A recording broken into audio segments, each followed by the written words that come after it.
friends, how are you? Thanks for stopping by for today's video. Today's video is on the book Triple Threat by Nikki Ashton. I've done a few videos on Nikki's books. She's one of those authors that has a great backlist, and all of her books are on my to-be-read list. I just need to buckle down and be able to find time to read them. I will include the other videos I have done on Nikki's books, of course, in the description box below. I think there's 3 of them. This would be the 4th. I was really excited to read this new release of Nikki's because I knew that it was going to be funny.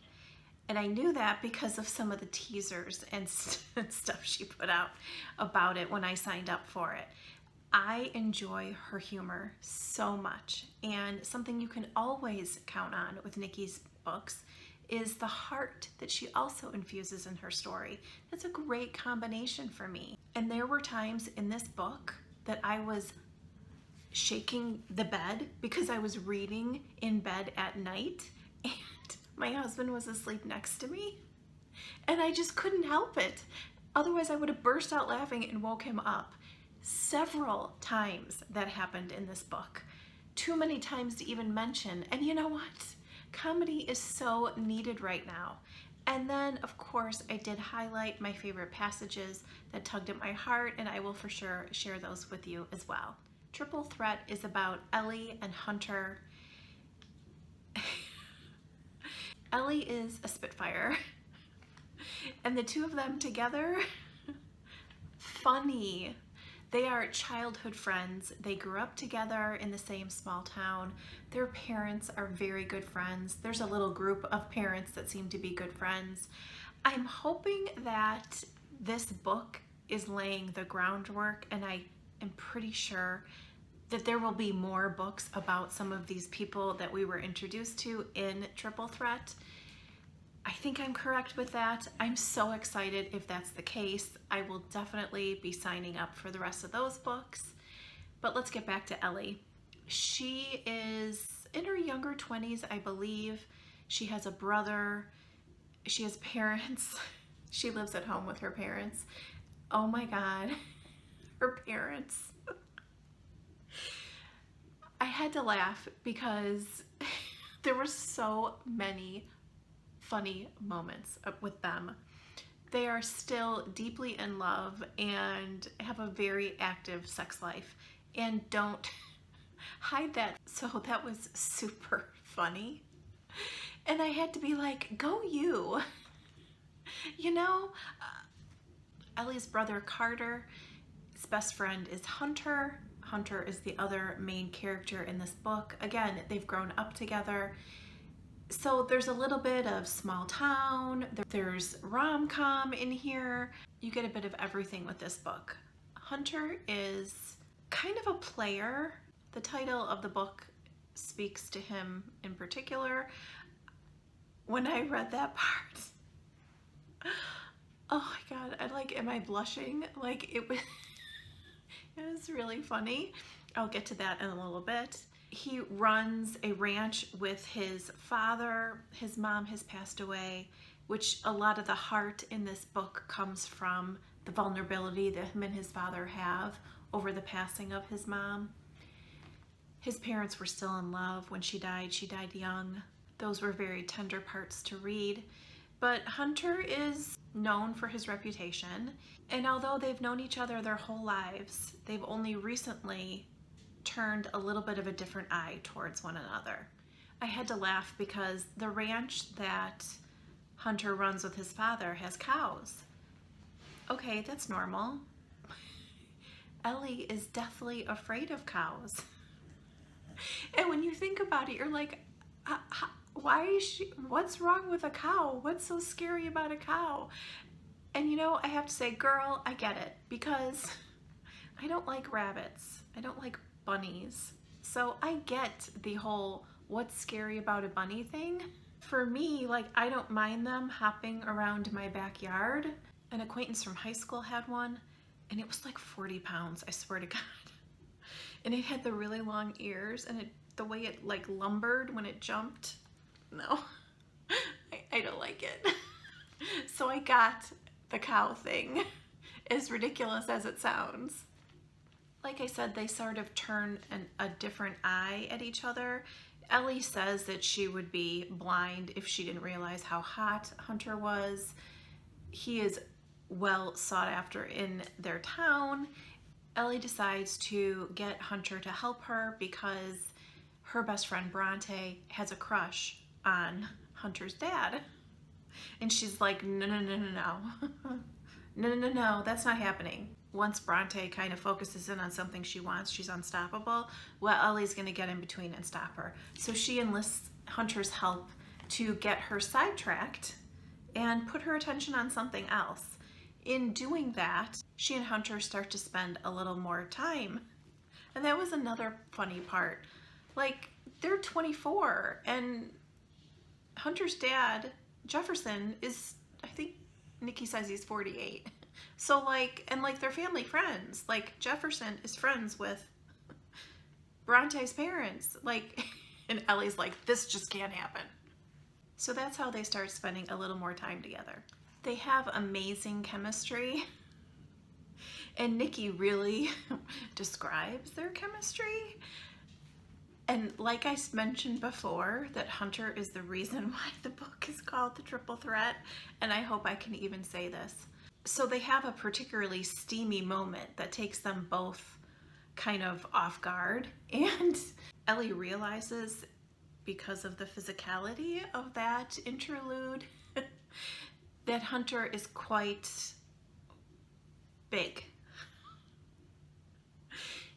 So he talks about that he's the triple threat. And I'm not saying anything that Nikki hasn't put out there.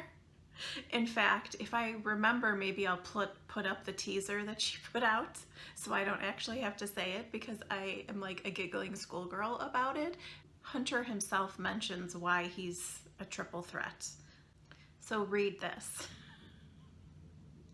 Ellie's reaction to Hunter being such a big boy. He's quite funny throughout the rest of the book. She talks about being kind of hypnotized by it, knowing that that's what's in there, and how now that she knows that, she can't really forget that. And it's like comedy gold and like hysterical and so well written. I loved it. I knew and could tell you exactly when I started crushing on Hunter, and I'll share that with you and you'll see why. And like I mentioned, there's some really tender moments in this book. And this is the one from Hunter's perspective that just made my heart clench. Ellie and Hunter are having a conversation on a date that his dad is going on. But she's not my mom. As I stare out of the side window, I heard Ellie take a sharp intake of breath, but I couldn't look at her. I didn't want to see the sadness on her face. I had enough of my own to deal with. What do you miss most about her? Ellie asked, her tone tentative. I considered not answering and accusing her of being too nosy, but the need to talk about my mom was greater than the worry that I might break down in front of Ellie. Her smell, I replied with a smile. She always wore the same fragrance, Miss Dior, and it smelled flowery and feminine. We have a lot of video of her, you know, holidays and birthdays. So I still get to hear her voice and see her, but that smell is gone from the house.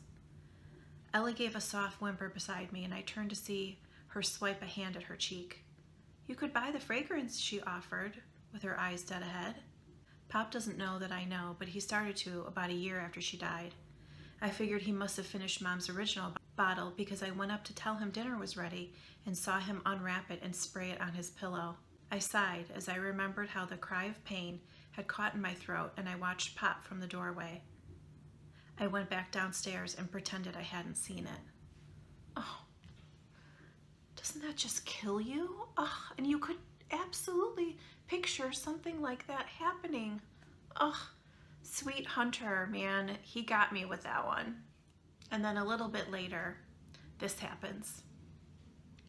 Ellie stepped forward, smirking at her brother. The smell hit me. It was like I'd been hit by a truck straight in my chest. The pain slashed sharply and took my breath away. That smell, that scent, it was home. It was fun. It was love. It was my mom. What the F, Ellie? Carter complained. Isn't it enough that Dad gave me shit on the phone this morning? I watched Ellie's mouth move but didn't hear a word she said. I was too busy allowing the musky floral scent to invade my senses. I could smell her, I could feel her, and I could hear her. Ellie had done something that the bottle of perfume my pop had hidden away couldn't do. She had brought Mom back to life. I should have been glad, happy, and joyful, but all I wanted to do was tell her to get out and take a shower. It was all too effing much. I needed her away from me. And I can picture that happening too. I really felt for Hunter in these moments.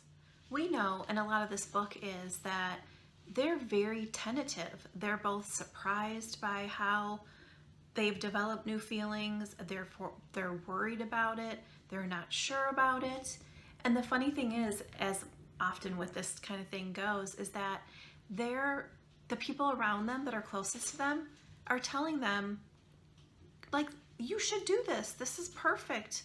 You guys have always had a thing for each other. And they're both like, we have not. But when you look back, you saw little moments through their lives where it was obvious they did have a special feeling towards one another.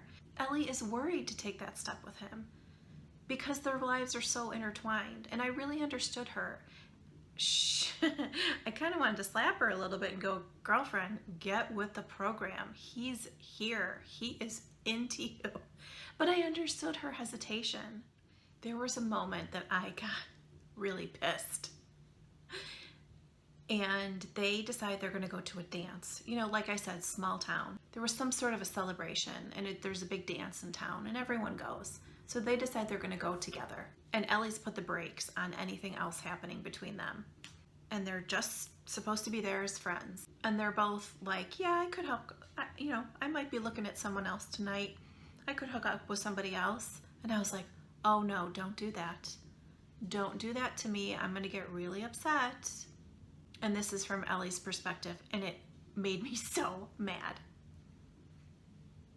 Want me to prove it? Hunter asked. What do you mean? My heart went boom, boom as I waited for him to put the moves on me. Then he looked around the room, looking discerningly at all the women. The boom, boom, boom was replaced with a pathetic bump, and I moved away from him. It wasn't me he was going to put the moves on. Every single one of those beautiful butterflies I had flying around in my stomach just went and dropped to the pit of my stomach and died. I can prove it to you that I have my pop skills with the ladies. Swallowing down the bitter taste of disappointment, I pushed my shoulders back and nodded.